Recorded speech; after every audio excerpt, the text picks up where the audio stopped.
Hello and happy Monday morning to you. I would love to hear about your weekend. I hope you had a wonderful weekend, and if you did something kind of unusual, maybe tell me about it in the comments. And also, I know I say this every time, but if you're here, please say hi so that I know that you're here and watching, because I just love that you're here. Now, full disclosure, this is a recorded video. This is not a live video. I recorded it on Saturday because right now I am in the middle of nowhere in the desert in Big Bend National Park. And while I'm gonna have Wi-Fi, I am not entirely sure that it will support video, and I did not want the chance that I might have to miss Monday morning coffee. So I will be this actually may even be better because, as you might know, Facebook Live has been having a bug lately where I can't see the comments as they happen, which is really a bummer because then I can't respond in real time to your comments. So unless something really unforeseen is wrong with my Wi-Fi, I am there in the comments and I will respond to you immediately as you comment, because I'll be watching too, which is kind of interesting. And then shortly I'm going to be moving. I want to let you know I will be moving over to YouTube Live, provided I can figure out the technology. It's not as kind of plug and play as Facebook Live, but we should be able to avoid the bugs of not being able to see the comments, and also this funkiness where it's kind of flipped around. I know it's kind of interesting. It's an interesting experience, but I'd rather it not be flipped. And for those of you that aren't pianists, what I mean is Facebook Live videos are mirrored, and so the high notes look like they're being played by the low hand, and if you're a pianist and you've played for years and years and years, it just is really, it's just kind of this weird brain thing. So it's been an interesting week for me. I'll tell you about it as kind of I play and then chat and play and chat like I usually do for Monday morning coffee. I actually tore up my hand a little bit yesterday practicing the trapeze. It's funny, I just did like one trick and I was like, uh-oh, oops. But fortunately, at the Ariel's gym I was practicing at, they were very used to it, and they were like, oh, here, we'll tape you up and we'll band-aid you up and it'll be okay. So I'm babying it a little bit right now because I want it to heal as quickly as possible. But on that note, so I started this, when I came back from Cozumel, I decided I wanted to create a life where I had a little more balance than I have. So, like working on Lost in the Azure, which was my last release, and then the 52 before that. I honestly lost all sense of work-life balance. Every moment of my existence, I was thinking about my work. And that was really exciting, but it's actually been surprisingly difficult after I don't need to be like that anymore to actually not be like that anymore. It became like a habit. So I started taking a trapeze class a couple weeks ago. I also started taking a Spanish class, so that's really exciting. But check it out, gosh, it looks a little better in person. My angle must be bad. But anyways, my shoulders are getting really strong from the trapeze, which is exciting. And fun fact, strengthening my upper back has actually made my piano playing better. I have more control, which is really cool. So let's see, I have a couple of things in line to play today, and I want to tell you a little bit more about my week, but I think first I'm going to play something. And you know what, I'm going to start off with the same thing I've been starting off with the last couple of weeks, is that I'm going to play kind of where I'm at with my piece Emerge, which I've been kind of noodling on for the last couple of weeks. And I've also been writing, other stuff has been coming up, just be randomly pottering around in the kitchen and I'll be like, oh, there's this tune in my head, I better go play it. So I have lots of music kind of bubbling up, but Emerge is the one that I'm working on right now, and it evolves every week. And I thought part of what we could do with Monday morning coffee here is I could show you how my music is evolving. So 2 weeks ago, I think, was the first time I played the first little bits of Emerge, and then last week I played kind of where it had evolved to. So you can kind of see, sometimes I sit down and I just write a song and it's done, or I write a song over 2 or 3 days and it's done. But other times it takes it happens over time, and it evolves and morphs, and especially the pieces that have a lot of different themes and sections in them. One that just pops randomly into mind is She Shines, Luminous. Those pieces kind of come together over a bit of time. And so that's what this one has been like. So I'm gonna play where I'm at with that. And just to clarify, like, this isn't a work in progress. And so there are moments where I might hesitate or might even play the wrong chord. It's not because I don't care about playing well for you today. It's because when a work is in progress, I haven't spent the time playing it exactly the same way every time to really nail it in and dial it in my brain and in my fingers. And in some cases, it's not even quite settled what the chord is going to be eventually. You know, I might still be kind of trying out different things with it, which is why this is kind of this cool organic process. So, talkie, Rachel. I'll actually play. This is Emerge.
That's about where I'm too.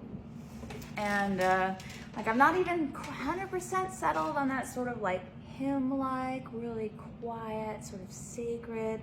After the fast stuff, like, I'm not totally settled on that quiet, sweet, sacred space. So like, I'm curious actually, if you heard all of it and we're watching all of it, what you think, because I'm a little torn. Like, part of me is like, maybe it needs to keep being active and keep building passion and da-da-da-da-da, you know, more fast stuff. But then part of me thinks that like that soft, sweet, sacred space is just the perfect little pause, and then we'll go back into the exciting, fast stuff. So let me know what you think, because I'd love to hear what you have to say. And yeah. So another thing that happened this week, actually, that took up quite a bit of my work time this week, is I was planning, was this close to pulling the trigger on launching a Kickstarter. Which, if you don't know what Kickstarter is, it's a crowdfunding platform where fans can contribute to projects financially, and with the idea being Spitfire, which is this really probably one of the best virtual instrument libraries. So that's what you use when you're producing music with orchestra and stuff on your computer, is having a sale. And I had picked out a library that was $2,000, and I was like, I think this is something that probably my fans would really like to help me with. And so David and I spent hours actually putting together like a video script, and we're gonna have a cool video and like all the different tiers, reward tiers for like different levels of contribution and stuff. And we were this close, and David actually was the one, because he knows me so well. He was like, oh, now hold on a second, like let's take a moment and make sure that you actually want to do this project, because I was excited about my fans being able to help me make this virtual instrument library happen. But in order to do a Kickstarter out of it, we kind of had to create the idea of a project, like a new album or something like that. So I was gonna do an EP. And we talked about it and realized that like the amount of time that was going to go into creating this EP, fulfilling all the cool rewards we'd set up, would effectively be the same amount of time it would take for me to produce an album. And I could do that without being actually on a deadline. And I don't know, I'm not sure if I said this publicly to y'all last December. So my deadline for getting Lost in the Azure done and to my label was it was like December 19th, so it was right before Christmas. And October, November, December, like my work-life balance was, I was just working all the time to push to get it ready. And then of course, as I'm sure you can imagine, the 52, the entire project, the entire year was like that. And after I did Lost in the Azure, met that deadline, I was like, I'm never doing it again. I'm never doing a deadline again unless I have to. I'm not gonna, because I'm the queen of like creating my own deadlines, because I get so excited about projects, and I sometimes am a little bit overly optimistic about how long it'll take me to do them. So I'll be like, okay, I'm gonna tell everyone my release date for this really cool project I'm super excited about is X. But then, I'm not actually, and by doing that, I set up a whole ton of work that I have to do by a specific date. And for my next project, I actually really would like it to just come together a little more organically. Like I would rather pretty much finish it, like out of this sense of inspiration and creative magic, and then tell everybody about it. And then announce a deadline, a release date, basically once all the work is done, especially all the creative work, which I've done a lot of creative work on a deadline recently in the last couple of years, and I want to try doing it without. I want to see if my work is any different when I don't do it with the deadline. So we'll see how that goes. I mean, it might end up that I don't work hard enough and I need a deadline. So we'll see how we go. But yeah, I wanted to tell you about that because pretty much like 2 whole work days went into getting that Kickstarter ready, and then we decided it wasn't the right thing. So next, I'm gonna play for you. I've been playing the last couple weeks. I've been playing a classical piece in all this other, Rachel composed stuff.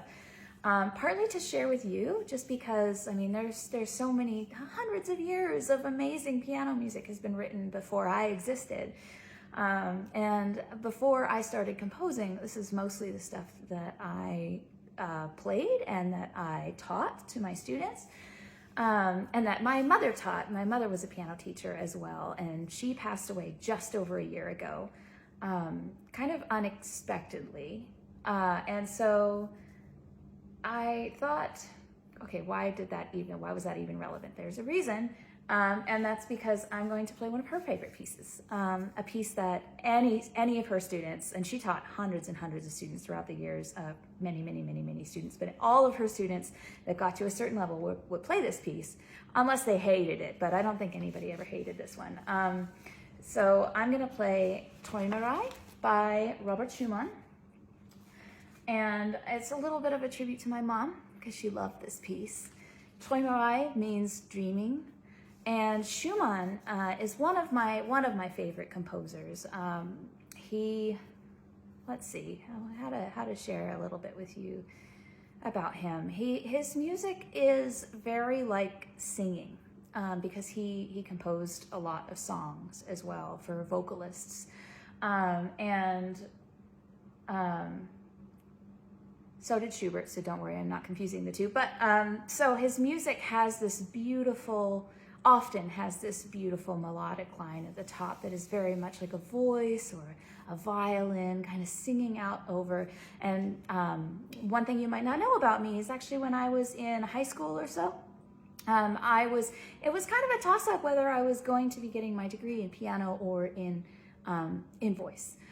So I had to focus on one because it takes a lot of focus and work to get a degree in an instrument, in a classical instrument.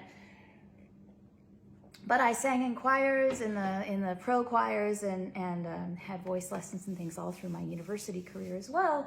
And what my point is, once again, I'm kind of meandering all over the place. My point is that I really connect well with music that has this sort of high singing voice. So I'm gonna play Träumerei for you. Oh, another reason this is actually beneficial, this sort of practice of sharing classical music with you, is because up until when I started doing this Monday Morning Coffee, I haven't really been playing a lot of this classical repertoire that I used to play a lot. And I haven't been sight reading hardly at all, and that's like reading music off of sheet music. And just like a language, if you don't use it, you lose it. And so I thought this might be kind of a cool way for me to work on my sight reading, remind myself of this beautiful classical music, and share that kind of growth process with you at the same time. So, Träumerei.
nice. It's like simple and sweet, and I feel like a lot of Schumann's music is like that. Simple and sweet, at least by my perception. Oh, goodness.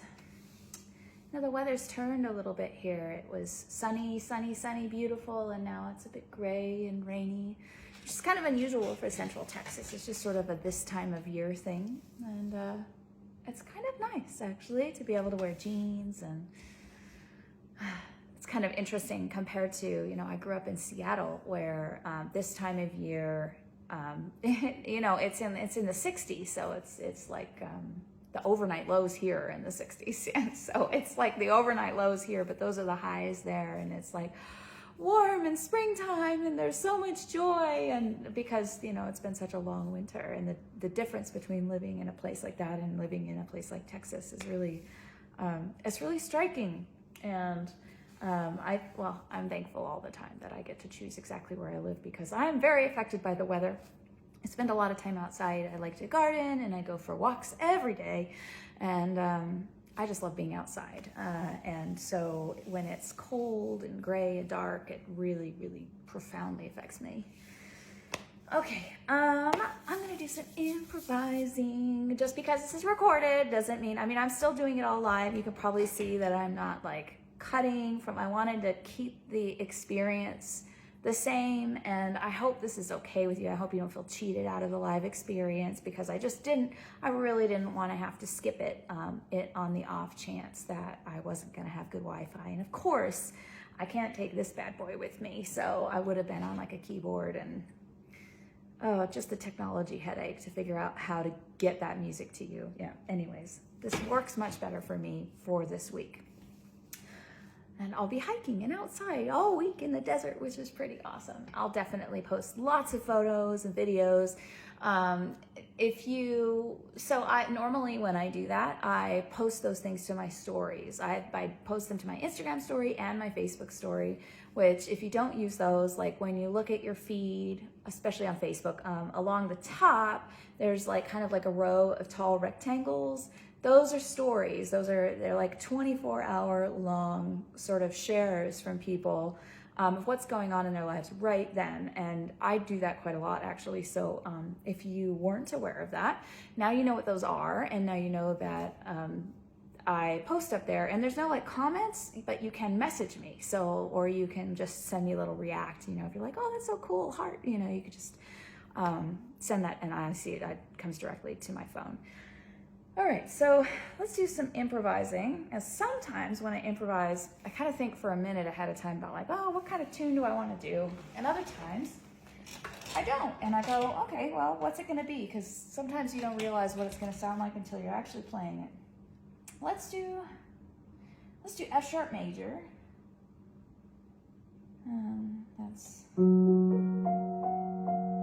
Oh, well, I'll do exactly that. I was just trying to show you the key, but that was really pretty, wasn't it? So I'll do some more of that.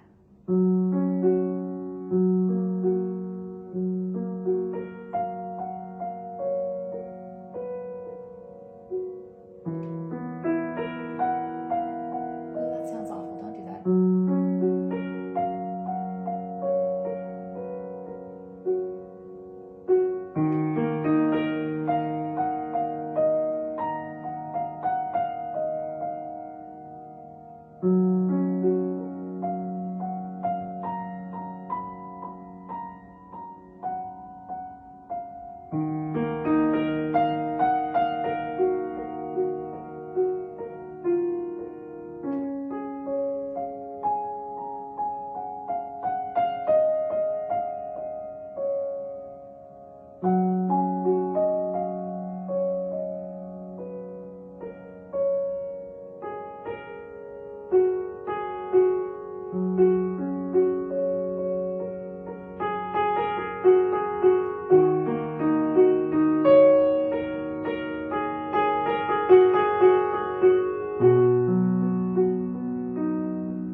that was pretty.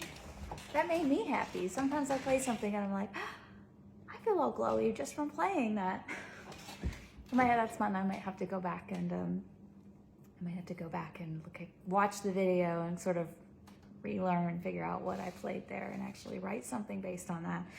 In fact, I had a couple of comments from my improv last week that some of you said that that one really spoke to you. You loved that one.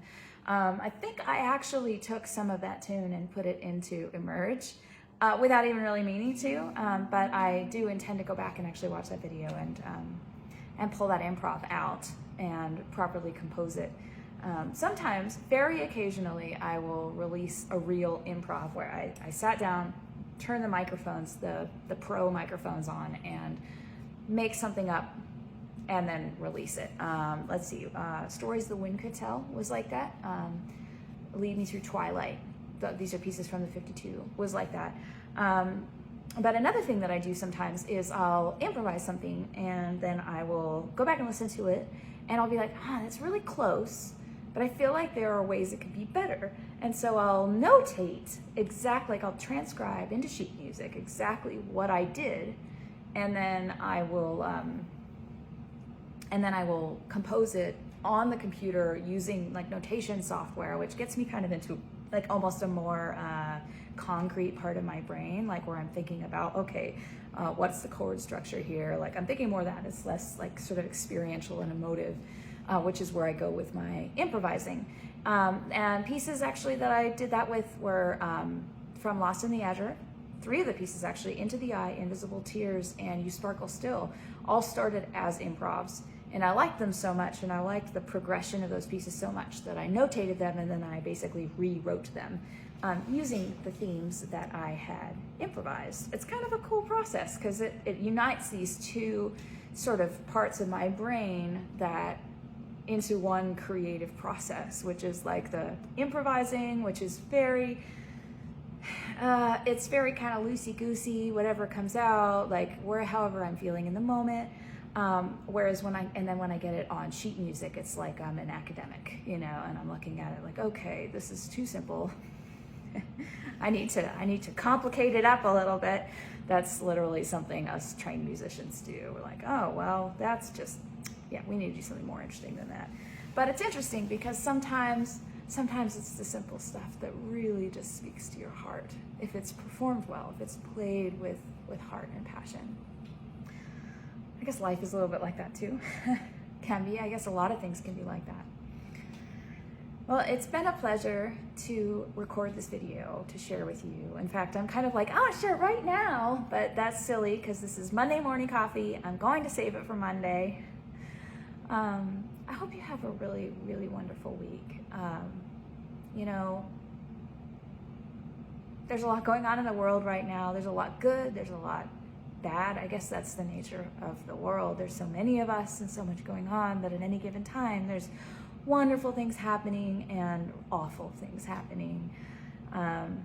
So right now, I hope you can take a moment to kind of breathe in the wonderful with me, because it's really easy, especially with the 24-hour news cycle, to focus on the awful.